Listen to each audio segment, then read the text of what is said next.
আমরা রিভিউ করেছি যে আমাদের জিনিসপত্রের মূল্য কি আছে, রিভিউ করেছি, আমাদের আমদানি পরিস্থিতি কি সেটি রিভিউ করেছি, এবং আমরা এখন পর্যন্ত দেখেছি যে আমাদের আমদানি পরিস্থিতি স্থিতিশীল আছে। মানে খুব গ্রস ইন্টারভিন করার মতো কোনো পরিস্থিতি এখনো সৃষ্টি হয়নি। আপনাদের মাধ্যমে দেশবাসীর কাছে এটাই আমার মেসেজ।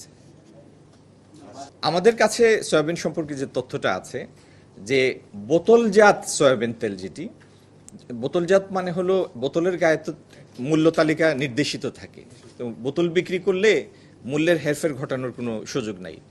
তো বোতলজাত সয়াবিনের সরবরাহ একটু কম আছে, আবার খোলা সয়াবিন পর্যাপ্ত আছে, যেটি হয়তো নির্ধারিত মূল্য থেকে অল্প কিছু বেশি মূল্যে বিক্রয় হচ্ছে।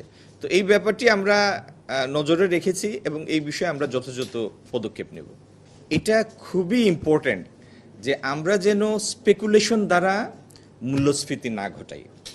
যে পরিমাণ জ্বালানি তেলের মূল্য বৃদ্ধি হয়েছে, আপনারা সবাই এখানে শিক্ষিত সচেতন মানুষ, আপনারাই বিচার করে বলেন যে আপনি 15 টাকা ডিজেলের কারণে 150 বা 200 কিলোমিটার পরিবহন করার পরে একটা ট্রাক লোডের উপরে প্রতি ইউনিটের উপর যে কস্ট ইম্প্যাক্ট হয়, এটা আপনি যে মূল্যবৃদ্ধির কথা বললেন এটাকে জাস্টিফাই করে কিনা। যদি না করে থাকে তাহলে আমরা বাজার যেন নেতিবাচকভাবে ভুল পথে প্রভাবিত না হয়, এটা যার যার জায়গা থেকে আমাদের এই দায়িত্বটা পালন করতে হবে।